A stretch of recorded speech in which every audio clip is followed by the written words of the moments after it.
Las Puertas Verdes, nuestra historia.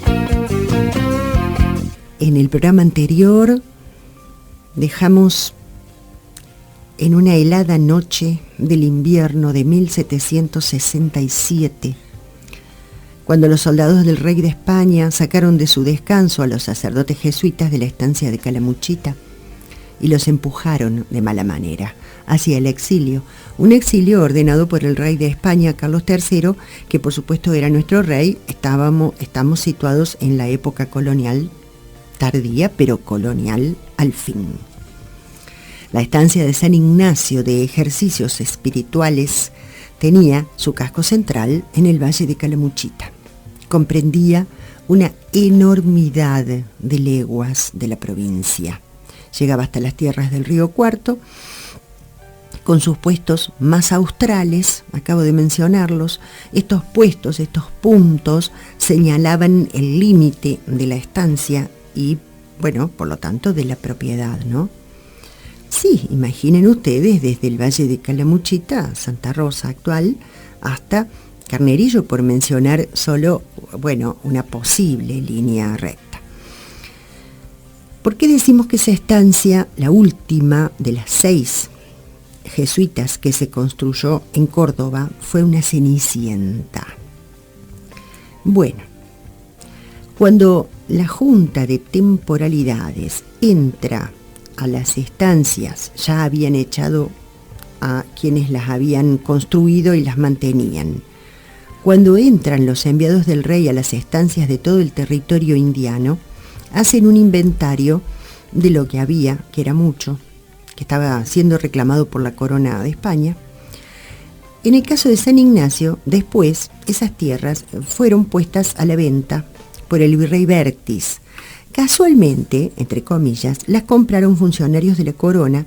Eran unos personajes importantes que para comprar esas tierras pidieron créditos que casi nunca pagaron. Claro, porque después pasan unos años, llega la Revolución de Mayo y ahí parece que algunas cuentas quedaron anotadas en el agua. Después, estas tierras pasan a manos de una familia Ortiz. Compra casi lo que fue la estancia completa, ¿no? Pero no tenía nada que ver con la religión católica y mucho menos con la orden. La familia Ortiz le incorpora la explotación del cobre y fíjense qué curioso, qué data esta.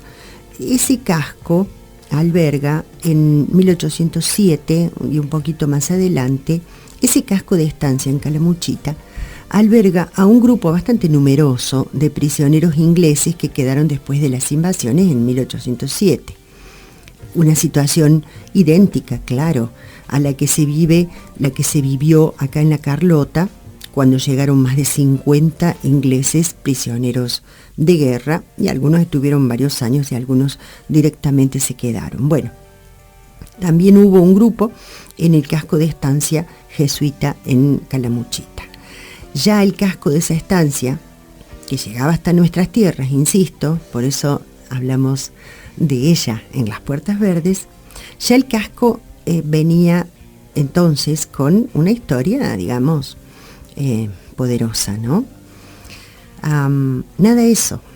En 1833, los vencidos en un combate de los tantos que hubo durante las guerras civiles fueron fusilados ahí, en San Ignacio.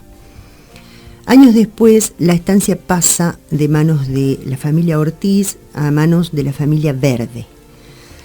Ya estaban deteriorados los edificios porque no se les había hecho inversión, nadie los reparaba, la estancia seguía produciendo mucho, pero los edificios estaban deteriorados. Sin embargo, estaban. Por ejemplo, en 1933 todavía quedaban prácticamente todos los muros y el techo incluso de lo que fue una capilla y del edificio principal, que por las pocas fotos que he podido ver eran absolutamente similares a los que podemos ver ahora, más o menos ruinosos en las otras estancias jesuíticas de Córdoba. Hermosos. Bueno, mediados de siglo pasado instalan allí un emprendimiento turístico que no funciona hasta que la compra una agrupación religiosa, una institución religiosa. No tenía absolutamente nada que ver con los jesuitas ni con el catolicismo. No estaba reconocida legalmente, no lo está aún, porque todavía hay fieles de este grupo religioso.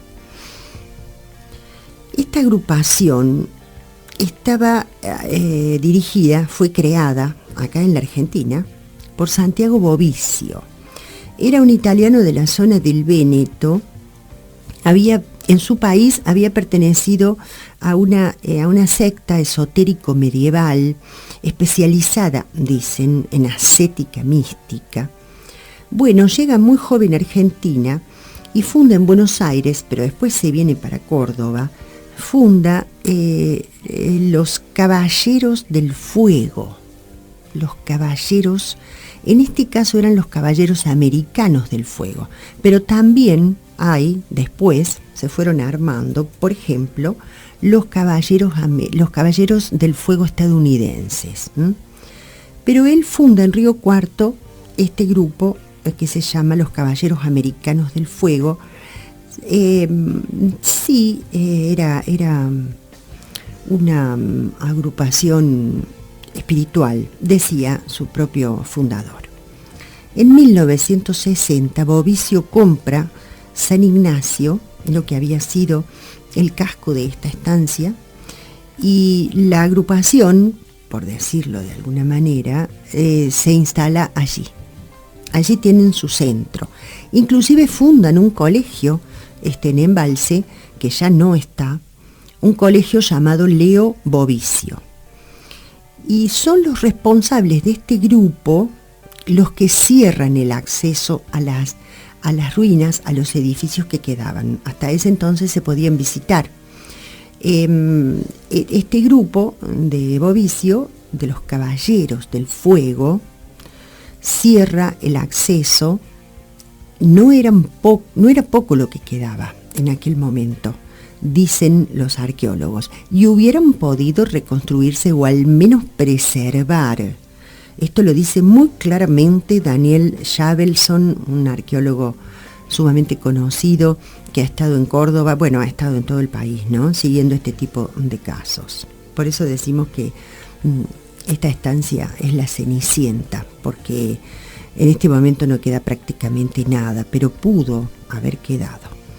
Bueno, los Caballeros del Fuego, como propietarios del terreno, no solo que cierran el acceso, sino que demuelen todo, tiran abajo lo que quedaba, aquello que pudo ser un tesoro, ¿no?, al igual que las otras 5 estancias jesuíticas.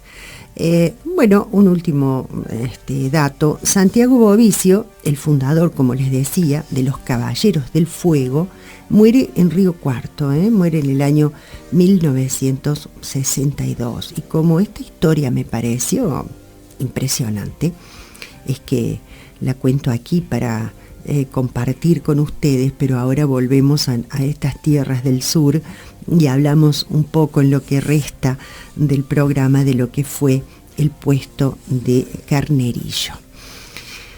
El puesto de Carnerillo, que también tuvo que recibir a los enviados del rey de la Junta de Temporalidades. Acá había un capataz y un encargado, además de los que eran llamados peones, que eran algunos esclavos y algunos indios que iban y venían.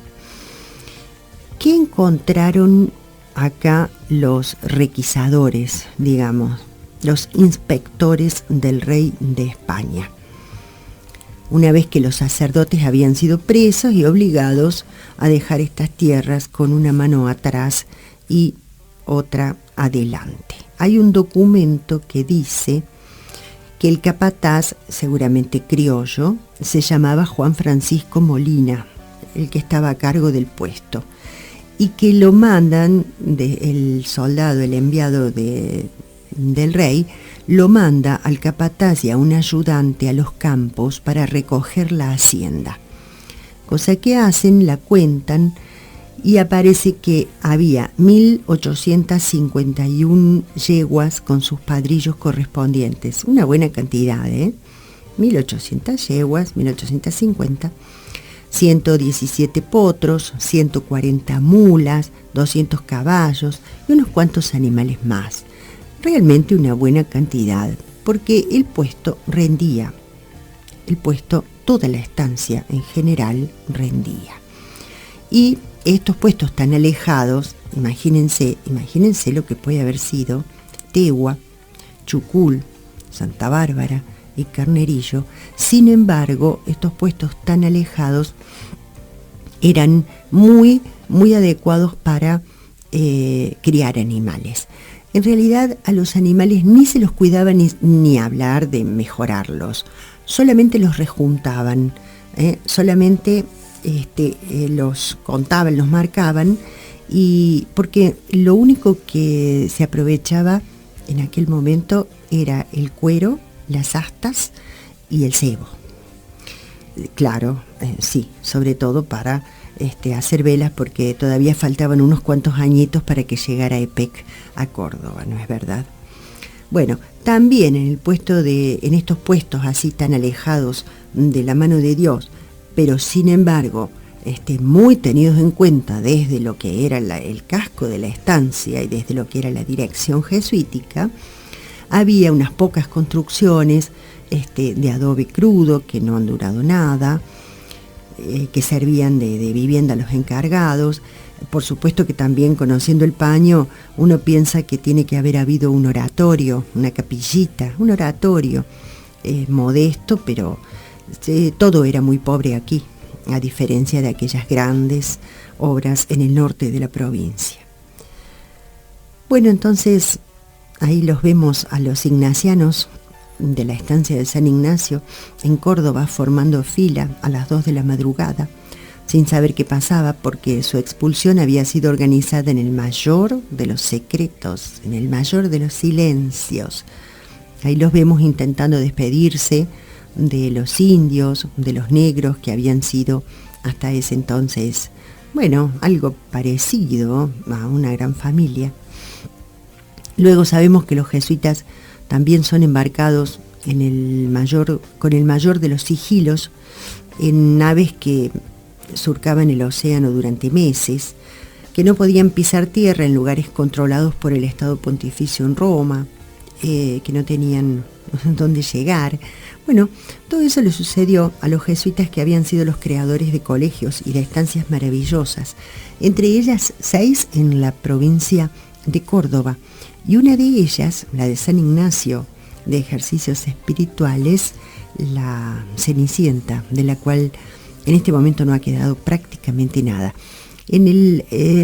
A comienzos de este siglo hubo unos cuantos intentos de parte del gobierno de la provincia de Córdoba.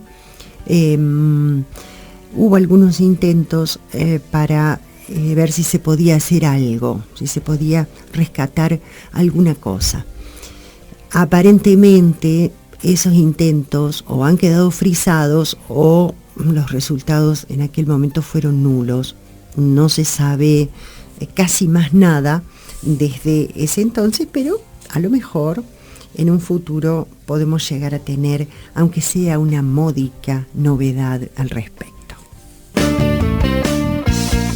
Estoy agradeciendo nuevamente para este programa el aporte de Sandra Oviedo del Instituto Carnerillo, que me hizo llegar la obra de Roberto Lucero Moriconi, sí, de Río Cuarto, la historia de Carnerillo. Y también he consultado una página web de Daniel Schavelson, el arqueólogo, sí, creo que también es antropólogo, de Buenos Aires, que estuvo estudiando mucho esta historia.